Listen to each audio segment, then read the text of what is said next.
যে আমরা মুসলিম কি অমুসলিম। যদি আমি মুসলিম হয়ে থাকি তাহলে আমাকে অবশ্যই কোরআনের প্রত্যেকটা আইনকে বিশ্বাস করতে হবে, মানতে হবে। আমরা আপনাদের কাছে পাল্টা প্রশ্ন করি খালেদ মহিউদ্দিন সাহেবকে এবং আজকে আমরা অতিথিকে, যে আমরা এজ এ মুসলিম আমরা কোরআনের প্রত্যেকটা বিধানকে শ্রদ্ধা করি কিনা এবং প্রত্যেকটা বিধান আল্লাহর পক্ষ থেকে প্রদত্ত সেই হিসাবে আমি বিশ্বাস এবং মানি কিনা, সেটা বলেন আপনার। যদি আপনি ধর্মীয় যে বিশ্বাস সেটাকে যদি আপনি অ্যাকসেপ্ট করেন, দেন তখন আপনি মুমিন মুসলিম। এবং যদি আপনি সেটাকে প্র্যাকটিস করেন, তারপর আপনি সে ভালো আমল হলো, আপনার উন্নত মুসলিম হলেন। কিন্তু আমাদের প্রশ্নের আমি বলি একটু শুনেন, জিজিয়া কর দিবে কিনা। জিজিয়া করটাকে স্বাভাবিকভাবে যেটা ভাবে উপস্থাপন করা হয় যে এটাকে খুব একটা জুলুম এবং অন্যায় এবং ইসলামের একটা বৈষম্যপূর্ণ বিধান হিসেবে আপনার আখ্যায়িত করার আপনার প্রশ্নের টোনের মধ্যেই কথাটা রয়েছে। জিজিয়া কর এটা হলো মুসলমানদের কাছ থেকে জাকাত নেওয়া হয়, সেই জাকাত হলো তাদের অর্থনৈতিক রাষ্ট্রীয় যেই আপনার এই সোর্স, সেই সোর্সের এখান থেকে একটা ইনকাম।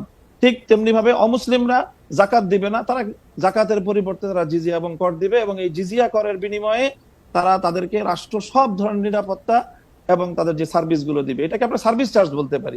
এই ঢাকা বিশ্ববিদ্যালয়ে আপনার কত বছর কত যুগ পর্যন্ত ইসলামের নামে কোনো ছাত্র সংগঠনকে আপনারা একটা প্রোগ্রাম করতে দেয় নাই, অথচ সেখানে অন্য সব ধরনের ছাত্র সংগঠনগুলো তারা কার্যক্রম পরিচালনা করছে।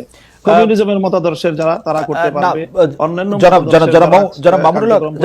তারা করতে পারবে। শুধু ইসলামী ছাত্র সংগঠনের নাম নেওয়া হলেই ঢাকা বিশ্ববিদ্যালয় তাদেরকে অচ্ছুত হিসেবে সাব্যস্ত করে রাখা হয়েছিল। এই বিষয়ে তো কোনোদিন ওনারা কথা বলেন।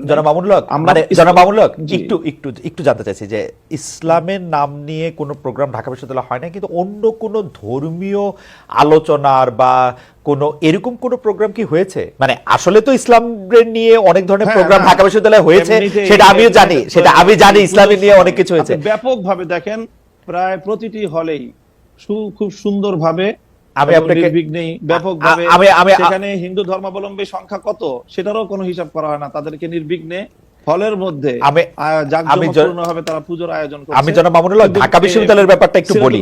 আমি একটু ঢাকা বিশ্ববিদ্যালয়ে তখন সেখানে অনুমোদন পাওয়া যায়। আমি ঢাকা বিশ্ববিদ্যালয়ের কথাটা একটু বলি। ঢাকা বিশ্ববিদ্যালয় আরবি, ইসলামের ইতিহাস ও সংস্কৃতি, ইসলামিক স্টাডিজ যেটা ইসলামী শিক্ষা সহ, ফার্সি সহ এবং আরো বেশ কিছু জায়গায় নিয়মিত এই ডিপার্টমেন্টগুলিতে নিয়মিত কোরআনের তাফসির, কোরআনের গল্প, কোরআনের থেকে বিভিন্ন উদাহরণ, হাদিসের বিভিন্ন রকম কথা, এগুলি নিয়ে নিয়মিত সেমিনারের আয়োজন করা হয়।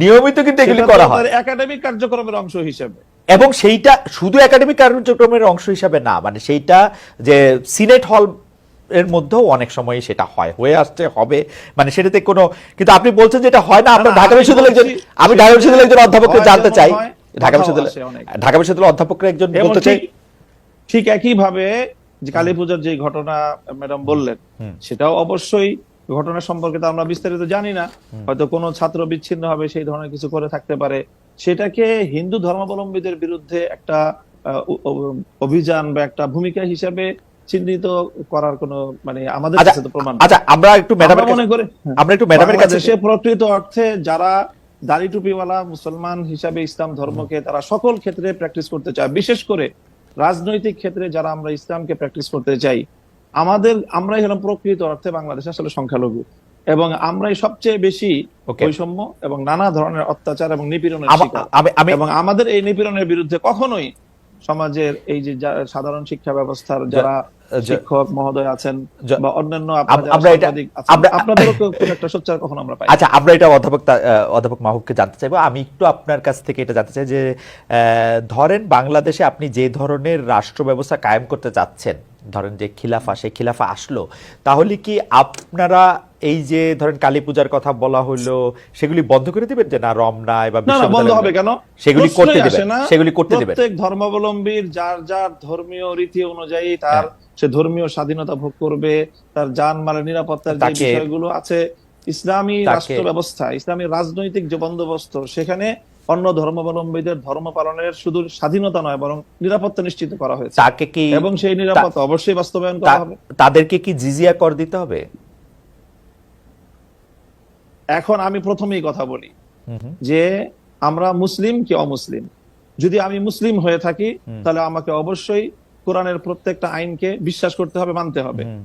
আমরা আপনাদের কাছে পাল্টা প্রশ্ন করি খালেদ মহিউদ্দিন সাহেবকে এবং আজকে আমরা অতিথিকে, যে আমরা এজ এ মুসলিম আমরা কোরআনের প্রত্যেকটা বিধানকে শ্রদ্ধা করি কিনা এবং প্রত্যেকটা বিধান আল্লাহর পক্ষ থেকে প্রদত্ত সেই হিসাবে আমি বিশ্বাস এবং মানি কিনা, সেটা বলেন আপনারা। আচ্ছা উত্তর দেন। আচ্ছা, আমি প্রশ্ন উত্তর দিচ্ছি, আপা নিশ্চয়ই আমার থেকে দিবেন, আপা উত্তর দিবেন। আমি শুধু প্রশ্নটা করি যে আমরা কি কোরআনের বিধানটার প্রতি শ্রদ্ধা করি কেবলমাত্র আমি মুসলমান সেইটা বড় হওয়ার জন্য, নাকি আপা আরেকটা কথা বিভিন্ন জায়গায় বলে থাকেন, আমার হারাম হালাল জ্ঞান, আমার ঘুষ সুদ জ্ঞান, আমার অন্যায় অত্যাচার জ্ঞান, আমার বিভিন্নভাবে বিভিন্ন মানুষের যেটাকে আমানত্রে খেয়ানত করার জ্ঞান, সেইটাও আমরা মানি। আমি তো দেখি বাংলাদেশে 10 জনে, বাংলাদেশ 90% মুসলমানের দেশ, আমি দেখি 90% মুসলমানের মধ্যে 90% ধর্মীয় সেই বিশ্বাসটাকে আপনি প্র্যাকটিস করার বিষয়।